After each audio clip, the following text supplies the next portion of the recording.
En el día de hoy el tema es la gloria de Cristo.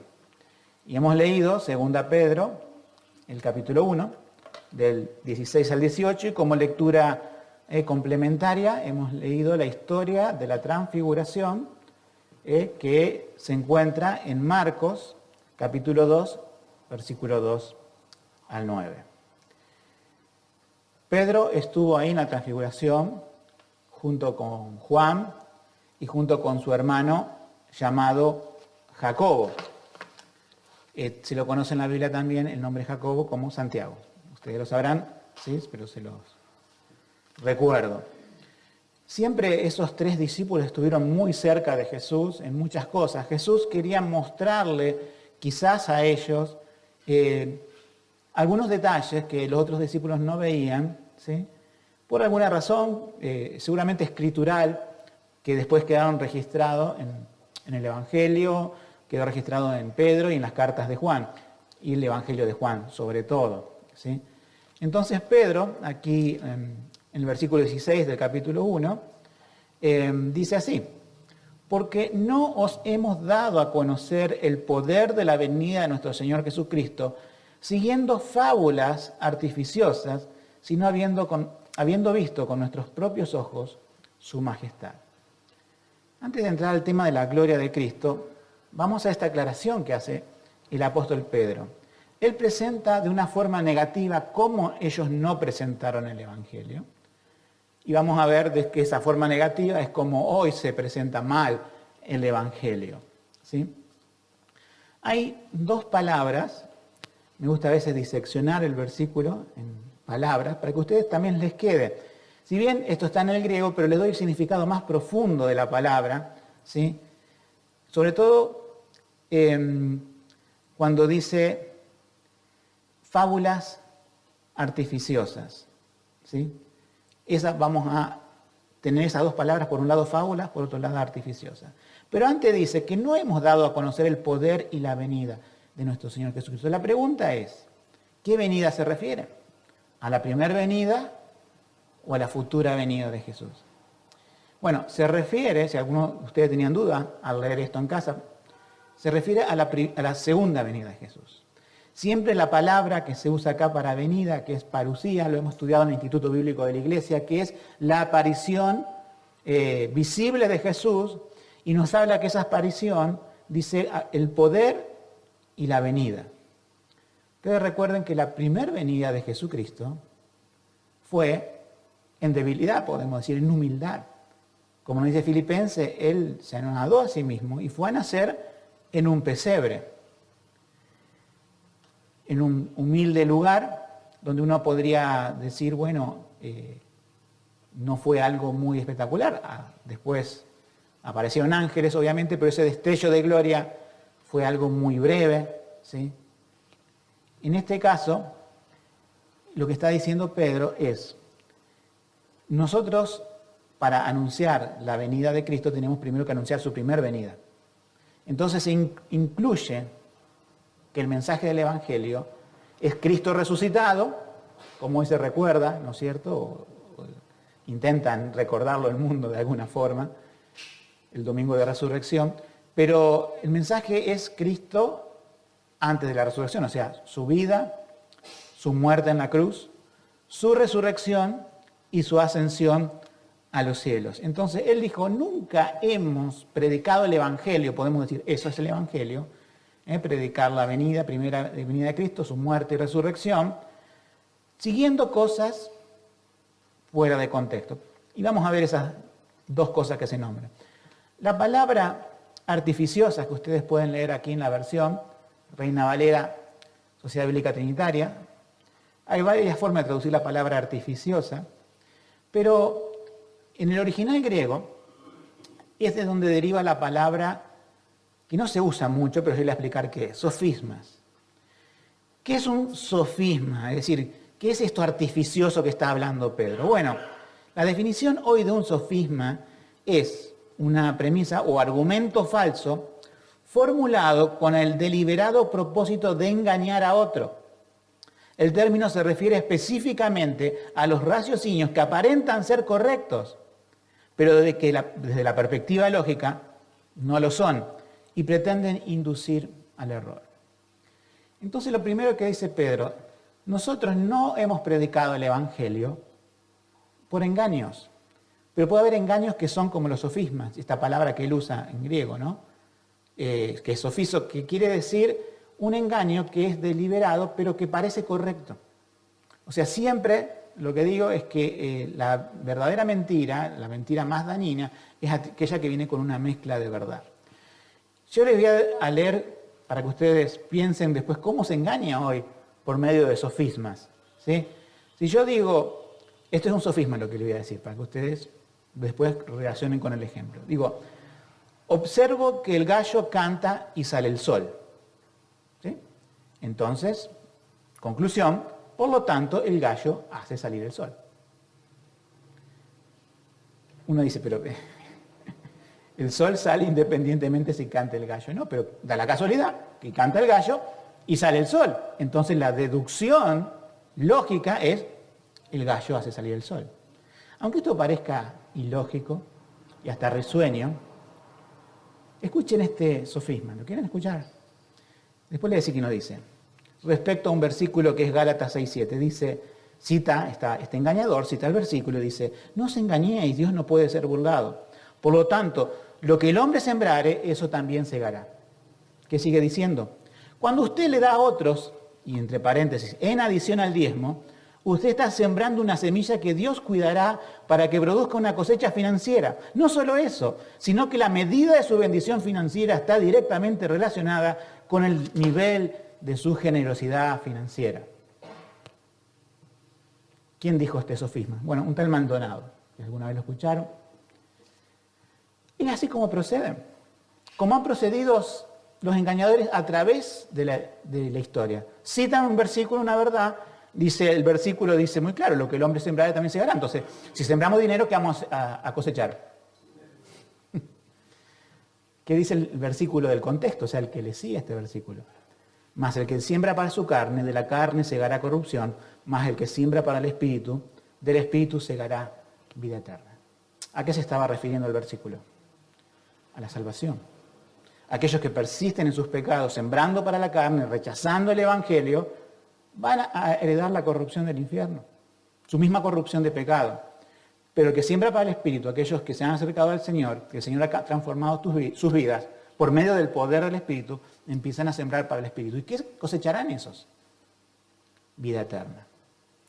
Ahora, uno dice, pero esto parecería simple de darse cuenta, este sofisma de esta persona que utilizó ese versículo. Sí, pero se necesitan dos cosas. Una, leer la Biblia. Dos, la ayuda del Espíritu Santo para entender la Biblia.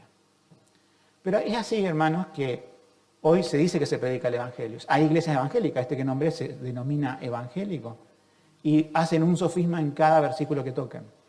En cada versículo que tocan hacen lo que Pedro dice, ¿sí? Ese artificio, ese sofisma de decir, parece que te dice una verdad, y después parece lógico, pero la aplican mal. Entonces se transforma en un engaño, en una mentira. Y la gente podrá salir de esa mentira en la medida que lea la Biblia, y cuando la gente lee la Biblia, Dios puede iluminar el corazón para darse cuenta de eso. Pero también agrega otra palabra más, Pedro, porque dice, aparte de artificiosa, usa la palabra fábulas. Nosotros a veces la palabra fábulas recordamos a los cuentos de los chicos, ¿sí? Pero en realidad sí puede interpretarse, y es la palabra de la cual deriva del griego, porque se escribe igual, mitos, ¿sí? ¿Qué es un mito? ¿Es una historia real? No, es algo que se repite, es algo que la gente cuenta, y como se hizo popular, la gente dice, bueno, es un mito, quizás pueda llegar a ser real. Entonces, esta palabra que usa como mitos es también lo que se utiliza para predicar a los falsos predicadores de hoy, ¿sí? O sea, aparte de hacer sofismas con cada versículo, empiezan a hablar de cosas que no tienen que ver con el Evangelio. Los falsos profetas lo que hacen es buscar distorsionar el Evangelio para enseñar sus propios mitos. O sea, historias que no son bíblicas, historias que no son reales. Como dice 2 Timoteo 4:4, y apartarán de la verdad el oído y se volverán, ahí está la palabra de nuevo, a las fábulas. 2 Timoteo 4:4 es la misma palabra en griego, mitos. O sea que si bien hay gente que predica estos mitos, o sea, se dice yo soy cristiano, evangélico, vengan, les predica, ¿sí?, un mito y una falsa enseñanza, como vimos recién. Ahora, hay gente que se aparta de la verdad y quiere escuchar eso. Quieren escuchar esto diciendo van a prosperar. Cualquier versículo de Escritura lo distorsionan para provecho propio. Entonces, ¿qué es lo que no pueden hacer los mitos por esas personas? Del que lo predica y de las personas que lo escuchan. Te quita todo efecto redentor y todo efecto santificador. Si la persona no es creyente, Dios no va a salvar con esos mitos, con esos artificios, con esos sofismas. Quita el poder redentor. O sea, el diablo aplaudiendo, diciendo, perfecto, que predique de esa forma todo lo que quiera. Porque, bueno, es lo que dice Pedro. Nosotros no lo hicimos así, dice Pedro, pero hay otros que sí lo hacen. Entonces, quita el poder redentor. Y en el caso que la persona sea creyente, por alguna razón que haya leído la Biblia en su casa y no haya querido esos sofismas, lo que te quita es el poder santificador, te atrasa espiritualmente, te estanca. Estás en la niñez toda una vida. Por lo tanto, haber escuchado en muchos de nosotros la falsa doctrina ha afectado a nuestra alma. No es diciendo, bueno, yo no le hacía mucho caso. Sí, claro, pero no recibías nada en esa predicación que tenga un poder santificador en tu vida. Cuando se predica el Evangelio, como es, las almas se convierten. Y los creyentes son santificados, porque el poder del Espíritu Santo actúa junto con la palabra que inspiró Él, y no la palabra de los hombres o los sofismas que se pueden hacer con la palabra. Como segundo punto, predicar con mitos es una ofensa a la palabra inspirada de Dios. Tenemos la Biblia, que es la verdad de Dios, la verdad revelada por Dios, donde no hay mitos, por más que algunos critiquen a la Biblia, decir que la Biblia está llena de mitos, decían los críticos textuales. La Biblia no tiene mitos, no tiene leyendas, ¿sí? La Biblia es la verdad de Dios, es inerrante, es infalible. Entonces, predicar mitos es dejar la palabra de Dios de lado y es una ofensa. Estos mitos que predican las personas es cuando empiezan a contar historias y anécdotas o historias de sí mismos. Es como que el evento, por ejemplo, de la transfiguración que hemos leído, Pedro se dedica a contar, sí, porque yo estuve ahí y yo vi una luz y un resplandor y yo pensé tal cosa y yo y Juan y Jacobo, y centrándolo en el hombre, y después que salimos de ahí hicimos tal y cual otra cosa. ¿Se dan cuenta que uno puede contar un hecho bíblico, pero desde el yo, y hacer toda una historia, y yo recibí el poder de Dios para tal cosa, me predico, mitos, mitos, mitos y mitos. A la gente le encanta escuchar mitos, a los pecadores. Las cabras se entretienen con estos mitos. Pero las ovejas del Señor, cuando el Señor las salva y son ovejas, quieren escuchar la voz del buen pastor. No se conforma con esos mitos, los desprecian, los rechazan, porque saben que en el fondo es una ofensa al Espíritu Santo. Se tiene una Biblia abierta para hablar de sí mismo, no tiene sentido. Pero así estamos hoy. Y tercer y más importante punto, ¿no es cierto? Todos son importantes, lo que hemos leído obviamente, no glorifica a Cristo. La gloria de Cristo, que tendría que ser exaltada en los púlpitos, es robada por estos comerciantes de almas, estos comerciantes del Evangelio. Se oculta el Calvario, se oculta su resurrección, los hechos que eran seguros para los apóstoles. Por eso, una vez que Pedro presenta en forma negativa, diciendo, no le hemos dado a conocer la venida de nuestro Señor Jesucristo y su poder, siguiendo fábulas artificiosas. Esa es la forma negativa que acabamos de ver recién. ¿Cuál es la forma positiva? Sino habiendo visto con nuestros ojos su majestad. En esta forma positiva, esta palabra aparece una única vez en el Nuevo Testamento, que es una sola palabra, viendo con nuestros ojos, son testigos oculares.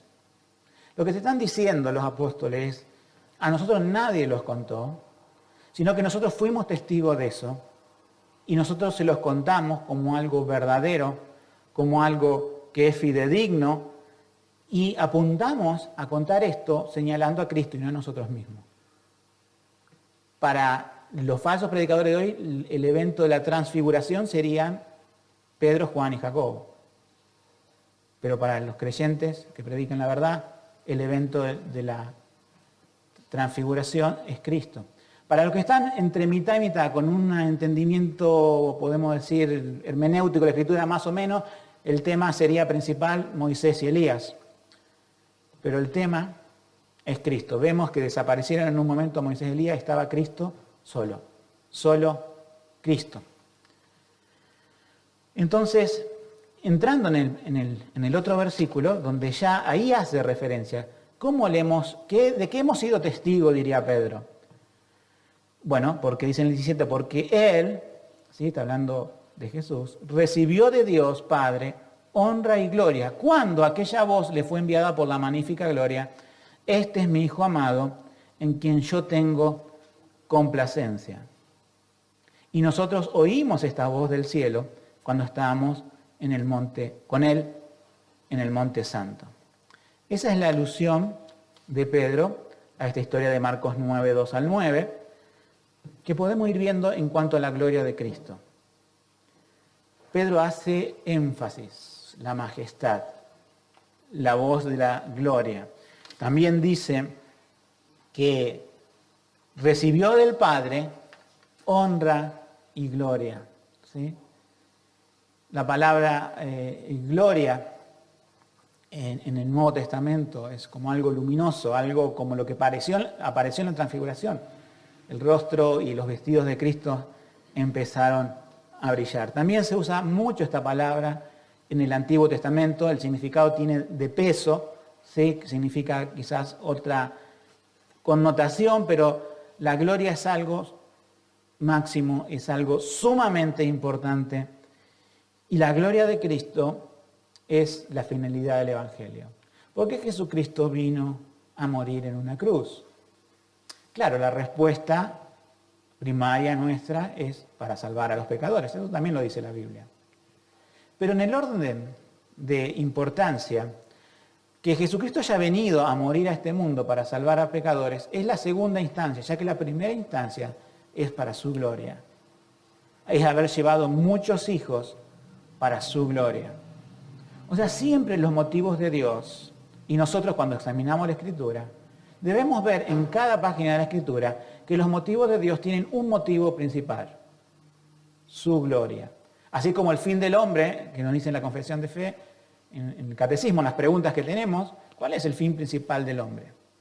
Disfrutar de él para siempre, esa es la parte humana. ¿Cuál es la primera? Glorificarlo. Glorificar a Dios, primer punto, disfrutar de él para siempre. Así lo entendió los creyentes en la Reforma del siglo XVI, por eso así hicieron las confesiones de fe y los catecismos cuando dijeron ¿qué es lo más importante? Glorificar a Dios. ¿Por qué Jesucristo vino a morir en la cruz? Para su propia gloria, para la gloria del Padre.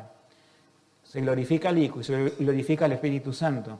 Y en segunda instancia somos salvados y somos librados del infierno. ¿Sí? También, desde el punto de vista de nosotros, ¿para qué fuimos salvados? Para glorificar a Dios. ¿Sí? Entonces, será nuestra glorificación de Dios por toda la eternidad. Estaremos en el cielo adorando a Dios, dándole gloria. No es que Dios pueda aumentar su gloria, porque Dios no puede aumentar ni disminuir ninguno de sus atributos, sino que se entiende en el sentido de glorificar que las criaturas salvadas por Él le dan todo honor, toda gloria, adorándolo. La gloria de Cristo es en sí misma, en su divinidad intrínseca, pero ¿qué pasó en su humanidad? Nosotros vemos a Jesucristo naciendo en un humilde pesebre. Hay un destello de gloria con el canto angelical. Después podemos ver qué otra cosa hay en la Escritura. Bueno, nosotros vemos que cuando estuvo Jesús en el río Jordán, no todo el mundo lo vio, pero el Espíritu Santo descendió como paloma y otra vez hubo una voz del cielo igual a la que hubo en el monte de la transfiguración. Este es mi Hijo amado en quien tengo contentamiento o en quien tengo complacencia. Pero después de eso, nosotros lo vemos a Jesús cansado en el camino pidiéndole agua a una mujer samaritana. Lo vemos a Jesús agolpado de gente y también cansado de sus discípulos, de la incredulidad de ellos. Lo vemos a Jesús también antes en el desierto con hambre. Sin embargo, no convirtió las piedras en pan para satisfacer el deseo del diablo, sino que fue obediente a su Padre. Lo vemos a un Jesús caminando por Jerusalén con la cruz en sus hombros, ya cayéndose, porque antes le habían dado de muchos latigazos y de muchos golpes. Lo vemos en debilidad. En toda la vida Jesús se lo vio en debilidad. ¿Mostró su gloria por medio de los milagros? Claro que sí. Él caminó sobre las aguas, Él calmó el viento, calmó la tempestad, Él sanó a enfermos, echó fuera demonios. Hemos visto su gloria, decía Juan en el primer capítulo.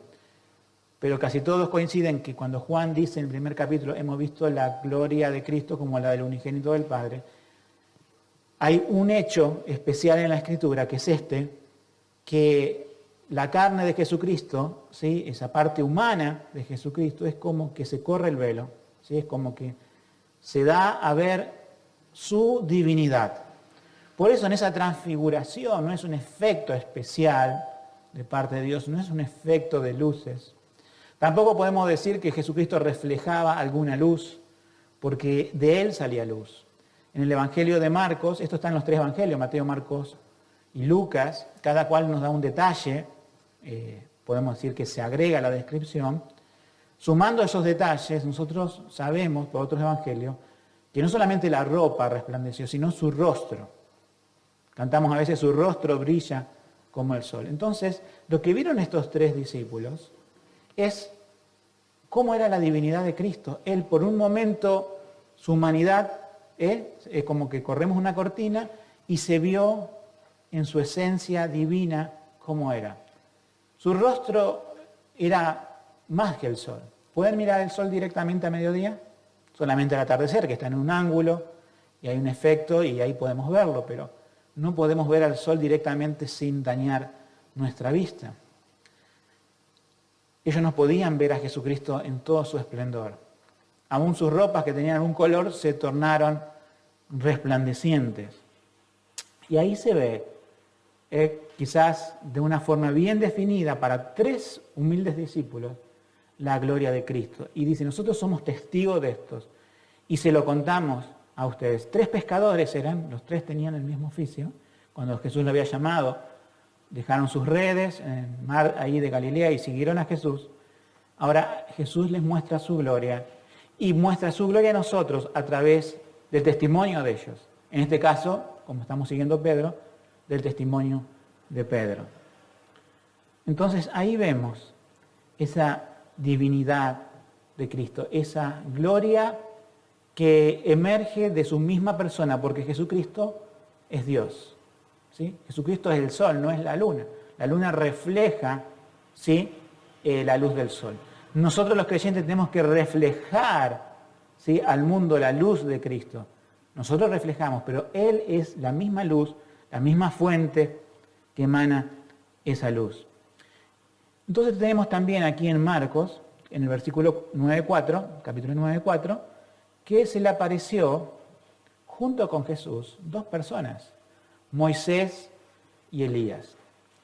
Estas personas eran verdaderas, no es una ficción.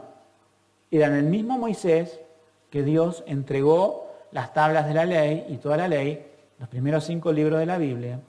Y es el mismo Elías que por mandato de Dios el cielo se cerró y luego llovió, o en un momento hizo descender fuego del cielo sobre un holocausto delante de los profetas de Baal que nada pudieron hacer. Es muy sencillo interpretar por qué Dios, de todos los creyentes del Antiguo Testamento que ya habían muerto, hace aparecer a Moisés y a Elías. porque para el pueblo de Israel, ellos dos tenían un significado muy especial. Podría haber aparecido Isaías, podría haber aparecido Ezequiel, podría haber aparecido Josué, pero aparecen Moisés y Elías. Porque en ellos dos se encuentra comprendido lo que se entiende por el Antiguo Testamento en su totalidad. Siempre los judíos decían del Antiguo Testamento la ley y los profetas. Es una forma de llamarlo de ellos, la ley y los profetas. Como está escrito, dice el Señor Jesús, en la ley y los profetas. Estaba el representante de la ley ahí. ¿Quién era? Moisés. Estaba el representante de todos los profetas, que ellos creían que era el mayor de los profetas, que era Elías. Ustedes recordarán que hay una profecía muy especial a Elías, que es necesario que Elías vuelva, que Elías venga de nuevo. Lo habrán escuchado, se lo preguntaron a Jesús. Y Jesús dijo, Elías vino e hicieron de él todo lo que quisieron. Y estaba hablando de quién, de Juan el Bautista. Era Elías que iba a preparar el camino del Señor. Algunos pensaban, bueno, bien, que Juan el Bautista era el Elías. Otros pensaban que Jesús era Elías. Acá lo tenemos bien diferenciado, ¿verdad? Jesús, Elías y Moisés. Ahora, ¿la ley te pudo salvar? ¿La ley pudo perdonar tus pecados? No. La ley fue dada por Dios para hacerte ver tus pecados. Ahí tenés al representante de la ley, a Moisés. Que Moisés, en cierta forma, representado en la ley, lo que hace la ley es acusarnos. Es dejarnos sin excusa delante de Dios. Cuando vos le predicás a una persona y se te pone mucha excusa de que es buenito o buenita, predicarle la ley.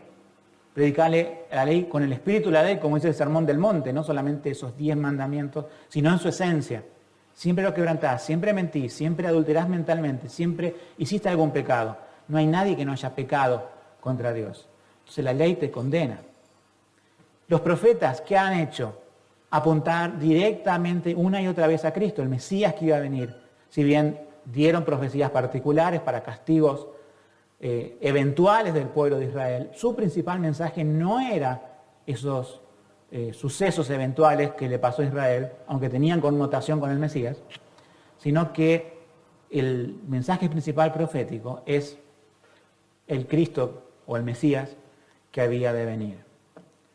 Ahora, el Mesías vino y estaba charlando con esas dos personas. Curiosamente, los discípulos estaban durmiendo, era de noche, estaban con mucho sueño y justo despiertan cuando ocurre todo eso. Y Pedro tenía que decir algo, como siempre Pedro, y lo que dijo es algo que, dice, no sabía lo que se hablaba, dice Marcos, y Pedro le habrá dicho, bien, yo no sabía lo que decía, porque recuerdan que era el discípulo de Pedro. Dice Pedro 5, entonces respondiendo Pedro dijo a Jesús, Maestro, bueno es que nos quedemos aquí y hagamos 3 cabañas, vamos a quedarnos a vivir aquí. Ellos estaban brillando en gloria y pensaba Pedro que podía edificar 3 casitas con ramas para que se queden allí a vivir para siempre. Uno dice, bueno, yo no hubiese hecho eso, yo hubiese dicho algo mejor. Pero después de despertarte de un sueño, muchas veces decimos incoherencia. Cuando nos despertamos de cierto sueño espiritual, al principio nuestras aplicaciones son muy simples de la palabra. Pero Dios tiene misericordia de nosotros y va esperándonos. A veces las ideas de los hombres, aún con buenas intenciones, porque Pedro tiene una buena intención, quiere quedarse para siempre ahí. Pero ese no era el motivo, el propósito de esto que se enseñaba. Dice la Biblia en el 6 que no sabía lo que hablaba. Muchas veces, ¿no es cierto?, no sabemos a veces lo que le decimos al Señor. Entonces Dios nos tiene que recordar algo, ¿sí? Muchas veces en nuestras oraciones, muchas veces en lo que somos, pensamos decirle cosas al Señor. A veces buenas, a veces como crítica. Entonces viene una nube espesa, una nube que lo oscurió con su sombra. Esta nube nos hace recordar que esto ya ocurrió. No es la primera vez que aparece una nube que no deja ver nada a nadie. Esto ocurría cuando Dios llenó con su presencia el tabernáculo, cuando Dios llenó con su presencia ese primer templo que edificó Salomón. Cuando la gloria de Dios se muestra, el ser humano no puede verla, porque no hay ser humano que vea la gloria de Dios y viva, ¿sí? Vieron un destello de la gloria en la transfiguración, y cuando el ser humano empezó a disvariar, en este caso representado con Pedro, Dios manda su santidad diciendo, aquí estoy yo, pero les indico algo. Este es mi Hijo amado. Y lo que agrega el Evangelio y otro Evangelio, que Pedro no lo nombra aquí, es a él oíd. Están esas cuestiones, ¿sí? Este es mi Hijo amado. Podemos decir, Dios ama a su Hijo. ¿Cómo que Dios se ama a sí mismo? Sí, la Trinidad es amor. Cuando la divinidad, la segunda persona de la Trinidad, encarnó en el Hijo, tenemos sumada la naturaleza humana a la naturaleza divina. Y aún en esa humanidad Jesús nunca pecó. Jesús amaba a su Padre. Él es el Hijo amado por excelencia. Nosotros también somos amados, pero no somos amables como el Hijo Jesús. ¿Quién puede amar a alguien con pecado si Dios es santo? ¿Quién puede amar a alguien sucio si Dios es pulcritud? La Biblia nos dice, en Efesios 1:6, que somos aceptos en el amado. Cuando Dios dice, el Padre dice, este es mi Hijo amado, nosotros somos aceptados delante de Dios al estar en el amado. Por eso toda persona que se presente delante de Dios en su propia voluntad, sin invocar el nombre de Cristo, sin pedir perdón por sus pecados, sin hacer que ese Hijo amado sea mi representante para que yo pueda ser amado, está perdido. No puede ser amado por Dios.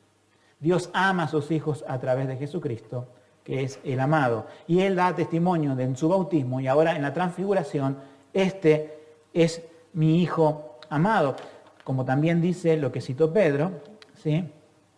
En quien yo tengo complacencia.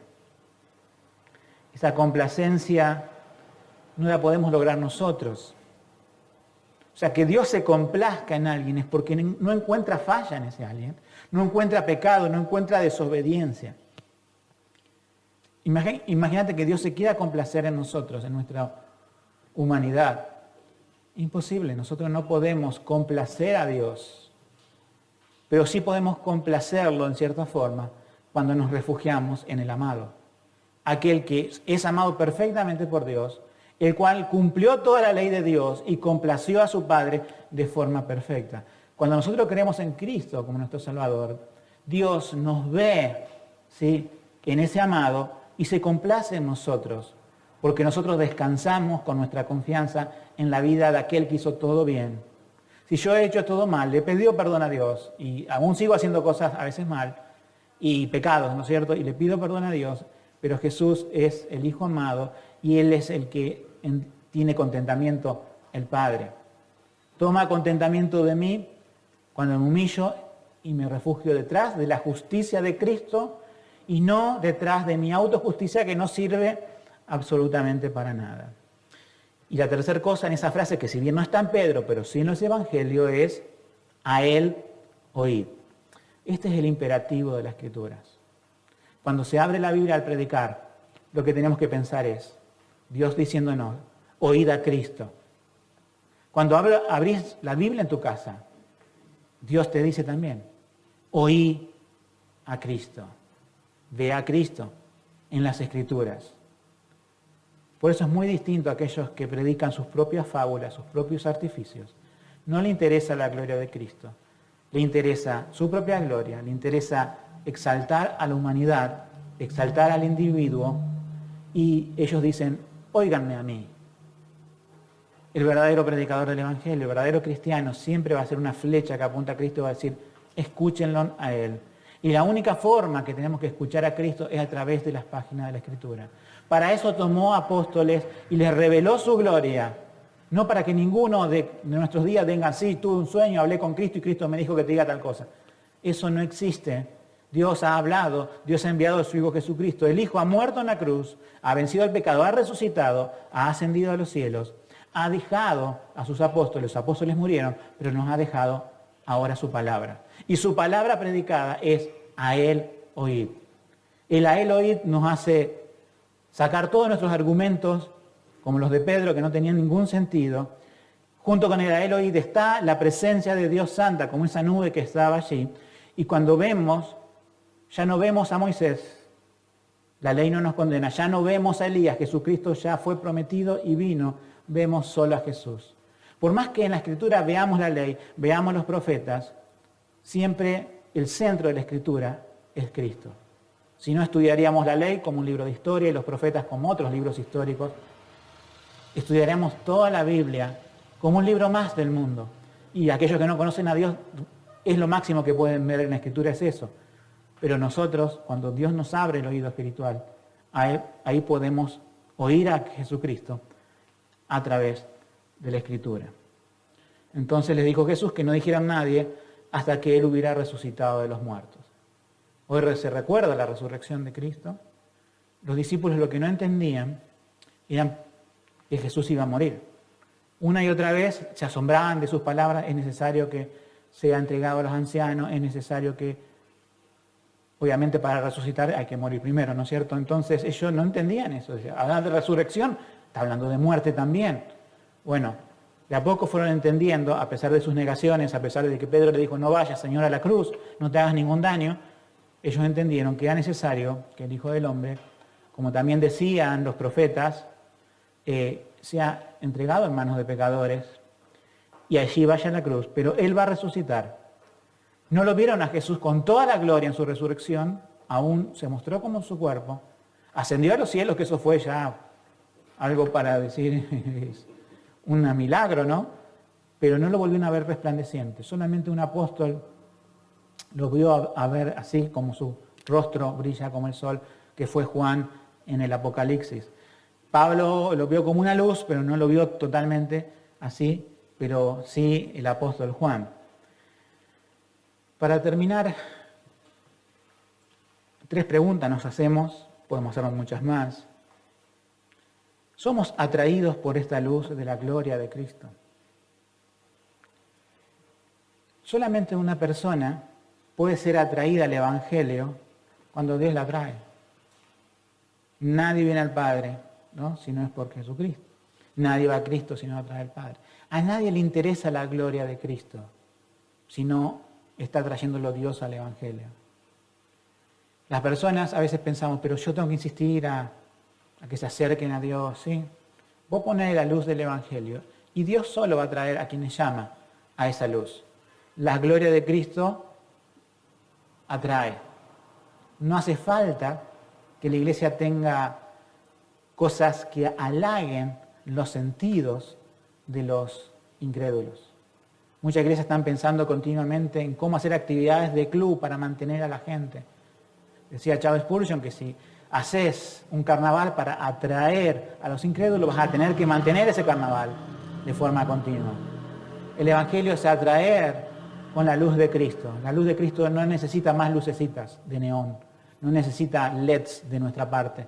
Él es el sol de justicia, nos dice la Biblia, y no necesita un sol, otra luz al lado, lo cual sería ridículo. Segundo, vemos su gloria en las palabras de la Escritura. A veces me cuesta leer la Biblia, no estás viendo su gloria. A veces me aburre leer la Biblia, peor. Algunos no lo dicen así, pero no tengo tiempo de leer la Biblia. Es como decir, no tengo tiempo de ver lo más glorioso que puedo ver en este mundo, a Cristo a través de la Escritura. A veces como creyente nos pasa esto, pero recordad, porque si vos pensás, bueno, tengo que leer la Biblia, o no tengo ganas de leer la Biblia, o me siento cansado para leer la Biblia, y la Biblia no es un libro común, ¿sí? Lo estás viendo del punto de Moisés, tengo que hacer. Nos apartará este libro de la ley, meditarás en ella. Es el pecador, y aún nosotros perdonados por Cristo, no tiene nunca ganas de ir a eso. Pero si hay en nosotros esa salvación que Dios iluminó en nuestro corazón, porque dice que el Evangelio también es ese resplandor que nos iluminó, que Cristo iluminó nuestra oscuridad, vamos a la Biblia a recibir más luz. Porque si no la perdemos, en el sentido de que estamos bastante apagados en nuestra vida espiritual, si no vamos a la Escritura. Y tercero, nos rendimos ante su gloria. Vemos en la Escritura la gloria de Cristo. ¿Qué nos tiene que llevar a hacer eso? Lo que hicieron estos discípulos, lo que le pasó a Juan en el Apocalipsis. ¿Qué hicieron cuando vieron la gloria? y acá la nube, y mi hijo amado, ellos cayeron, nos dice otro evangelio, complementariamente, cayeron sobre sus rostros, diciendo, tú eres Dios, tú eres todo. No sabemos lo que decimos antes que reconozcamos toda la magnificencia de Dios. Nosotros, hermanos, tenemos destellos de gloria cada vez que oramos, vemos como por espejo un reflejo de esa gloria, pero por la fe contemplamos esa gloria, que un día la veremos como es. Nuestros ojos, dice Job, lo verán y no otro. Él tenía la seguridad de que aún después de esta muerte, nosotros vamos a ver la gloria. A eso vamos al cielo, no a salvarnos y decir, bueno, no fui al infierno, qué bueno, sino que podemos contemplar la gloria de nuestro Señor Jesucristo, la gloria de Dios por toda la eternidad. Que ese sea el motivo también que dirija nuestras vidas. Que Dios nos bendiga. Amén.